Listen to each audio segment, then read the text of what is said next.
Dante Graça já está aqui com a gente. Olá, bom dia, Dante, seja muito bem-vindo. A gente começa hoje falando que a Justiça liberou a compra de vacinas por entidades privadas.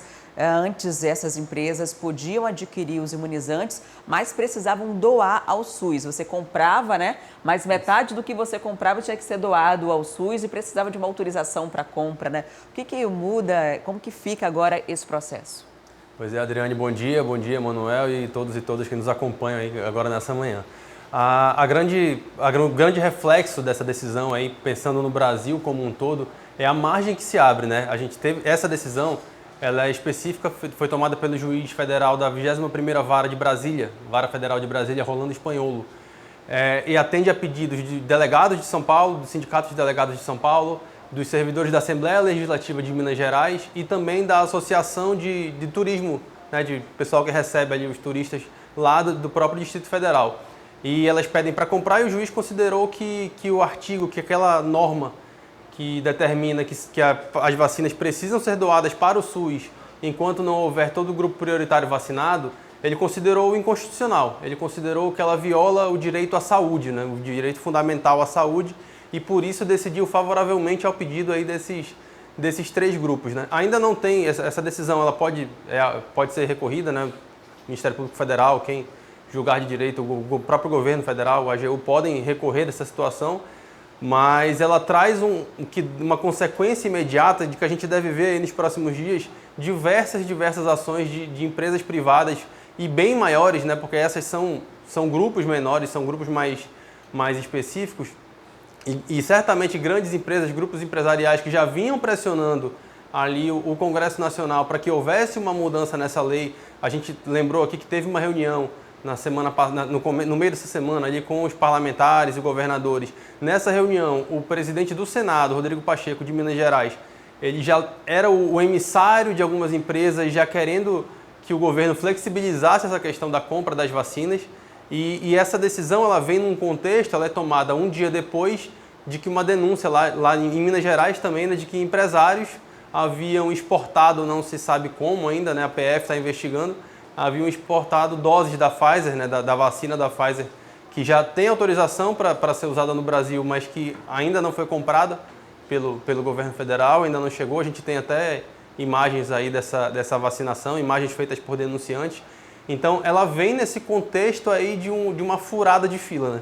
Então, ela pode trazer alguns reflexos. A gente deve ver nesses próximos dias muitas assim, empresas grandes. A gente já tinha algumas empresas nacionais falando abertamente sobre isso. Uma das que eu me recordo era a Havana, a empresa de departamento, já tinha se posicionado, querendo comprar vacinas, né? Então, a gente deve ver isso e a grande preocupação dessas compras, né, isoladas. Claro que todo mundo quer se vacinar logo, assim, acho que quase que uma unanimidade aí no Brasil, né? Infelizmente não é uma unanimidade, mas é quase uma unanimidade a necessidade da vacinação, mas para haver um controle epidemiológico de fato, para haver uma farmacovigilância, né, desses medicamentos, porque são medicamentos, né, que são anticorpos sendo inseridos nas pessoas, é preciso haver um mínimo de controle nacional. Então a minha preocupação assim, pessoal é de que haja um descontrole em relação a isso, caso não haja uma normatização dessa questão, né? Agora, Dante, enquanto você falava, você atestou, a gente viu aí o registro divulgado pelo UOL, né, da vacina Sim. sendo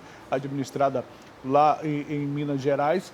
A gente lembra que enquanto essa vacinação era administrada, ainda não tinha essa decisão Sim. da Justiça. A vacina foi um dia antes, né? Foi um clandestino, né? Sim. Aconteceu na madrugada até. Agora, Dante, em relação a isso aí, a gente sabe que as decisões no âmbito da Justiça, elas podem retroagir, nunca em desfavor, mas em benefício de Sim. réus, podem retroagir. E nesse caso, é provável que esses empresários aí sequer respondam por terem furado as regras de passar as vacinas primeiro para o Programa Nacional de Imunização e ser administrado diretamente neles, né? A agência Piauí, né, que estava fazendo o levantamento, a apuração desse caso, apontou que cada dose dessa custou a esses empresários cerca de R$600. É uma empresa de transportes. A vacinação aconteceu durante a madrugada num pátio, né, de uma das sedes dessa empresa.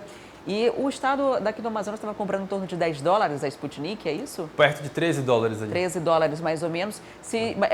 Abre um leque, por exemplo, para uma empresa da indústria comprar em grande escala e vacinar todos os seus funcionários? Abre sim, eu acho inclusive que essas empresas, esses sindicatos, né, que foram associações que foram beneficiadas com essa decisão, acho que elas dificilmente vão conseguir comprar só elas justamente por conta disso, né? São compras que elas são interessantes para as empresas fazerem em grande escala. Você imagina a logística de você mandar... Não dá para você imaginar que o sindicato dos delegados tem mais de 500 pessoas, a não ser que eles vão colocar todo mundo ali, né? Tipo, todos os familiares, parentes, dependentes, enfim. Mas são pequenos grupos, né? Então essas empresas elas tendem a comercializar em larga escala. A própria Pfizer, né, nessa reportagem que você citou da Piauí, uma reportagem da Thaís Bilensky, ela fala que não vendeu para ninguém aqui no Brasil, né, que não fez essa venda, que a intenção dela desde o princípio é fazer essa comercialização com os governos, a não ser que haja alguma mudança na legislação. Então, mas essas compras, essas vendas são feitas ao governo justamente por isso, né, porque é uma larga escala, é uma logística de transporte muito complicada, precisa de uma logística de armazenamento, precisa de toda uma situação em volta. Não é que você está comprando um comprimido de dipirona, que já tem toda uma segurança em torno, né, mas que vem vedada ali, você pega, toma, bota um copinho d'água e bota para dentro. Não, precisa de uma temperatura ideal para ser armazenada, precisa de vários fatores. Então, assim, essas compras em larga escala são facilitadas justamente porque você consegue verificar toda essa segurança aí de equipamentos, né, de insumos para vacinar, né, não somente a ampola da vacina em si.